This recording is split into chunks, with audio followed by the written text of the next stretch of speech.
বিবাহের কথা পাকাপাকি হয়ে গেলে পাত্রপাত্রী উভয় পক্ষ যদি বিবাহর দিন তারিখ চূড়ান্ত করে ফেলেন অথবা তথাকথিত এঙ্গেজমেন্ট করে ফেলেন, তাহলে সেক্ষেত্রে পাত্রপাত্রী একে অন্যের সঙ্গে দেখা সাক্ষাৎ করতে পারেন কিনা, একে অন্যের সঙ্গে একান্তে সময় কাটাতে পারেন কিনা, কথাবার্তা বলতে পারেন কিনা, এ বিষয়ে ইসলামী শরিয়ার দৃষ্টিকোণ কি, আজ আমরা সে বিষয়ে আলোচনা করার চেষ্টা করব ইনশাআল্লাহ তাআলা।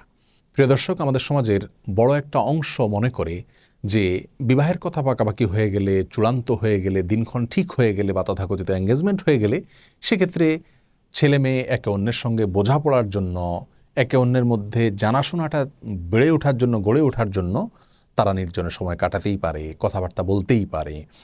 এই বিষয়গুলোকে বরং অনেকটা স্বাভাবিক মনে করা এবং সহজ করে দেওয়া হয়। অভিভাবকরাও সেগুলোকে কোনো দোষণীয় বিষয় মনে করেন না। অথচ ইসলামী শরিয়ার দৃষ্টিকোণ হলো, যতক্ষণ পর্যন্ত দুজন সাক্ষীর উপস্থিতিতে এক পক্ষের প্রস্তাব অপর পক্ষ গ্রহণ না করবেন, মোহর নির্ধারণ হবে, অর্থাৎ আকদ সম্পাদন যতক্ষণ পর্যন্ত না হবে ততক্ষণ পর্যন্ত তাদের উভয়ের মধ্যে সম্পর্ক হবে একজন অচেনা নারী এবং পুরুষের মধ্যে যেরকম সম্পর্ক থাকে ঠিক সেরকম। অতএব এরকম অবস্থায় একে অন্যের সঙ্গে নির্জনে সময় কাটানো, কথাবার্তা বলা, ভাব আদান প্রদান করা এবং একান্তে একে অন্যের সঙ্গে থাকা, এটি সম্পূর্ণরূপে হারাম একটি কাজ হবে। ইসলামী শরিয়ার দৃষ্টিকোণ থেকে এটি কোনোভাবেই জায়েজ নয়। কারণ তথাকথিত এঙ্গেজমেন্টের মাধ্যমে বা বিবাহের দিনক্ষণ ঠিক করার মাধ্যমে, বিবাহের কথা পাকাপাকি করার মাধ্যমে কখনো পাত্র এবং পাত্রীর সঙ্গে স্বামী স্ত্রীর সম্পর্ক হয়ে যায় না। আর স্বামী স্ত্রীর সম্পর্ক না হলে সেক্ষেত্রে তাদের দুজনের সম্পর্ক দুজন অপরিচিত নারী পুরুষের সম্পর্কের মতোই। এরকম অবস্থায় আল্লাহর ভয়ে একে অন্যের সঙ্গে সম্পূর্ণ স্বাভাবিক দূরত্ব বজায় রেখে চলা উচিত। পাত্রপাত্রী একে অন্যের থেকে যদি কোনো কিছু জানতে হয়, কোনো কিছু জানার প্রয়োজন মনে করেন, তাহলে সেক্ষেত্রে তারা পত্রযোগে, মেইল যুগে যোগাযোগ করতে পারেন, অথবা অন্য কোনোভাবে যোগাযোগ করতে হলেও ইসলামী শরিয়ার পর্দার যে নীতিমালা আছে সেগুলোকে সম্পূর্ণরূপে মেনে তারা একে অন্যের থেকে কোনো কিছু জানতে চাইলে জানতে পারেন।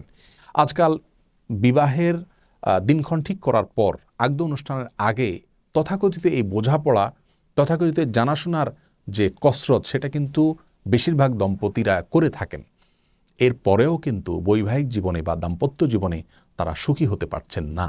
বিধায় বোঝা গেল যে এই বোঝাপড়ার সংস্কৃতি কখনো দাম্পত্য জীবনে সুখ এনে দিতে পারে না। দাম্পত্য জীবনে সুখ এনে দেওয়ার মূল মন্ত্রই হলো আল্লাহ রাব্বুল আলামিনের নির্দেশকে অক্ষরে অক্ষরে মেনে চলার চেষ্টা করা।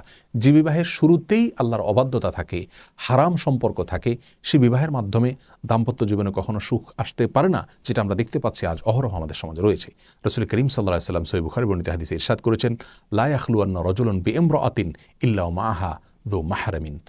কোন নারী, একজন পুরুষ, তারা কোন অবস্থাতে নির্জনে যেন সময় না কাটায়, তাদের সঙ্গে অন্য কোনো মাহরাম না থাকলে।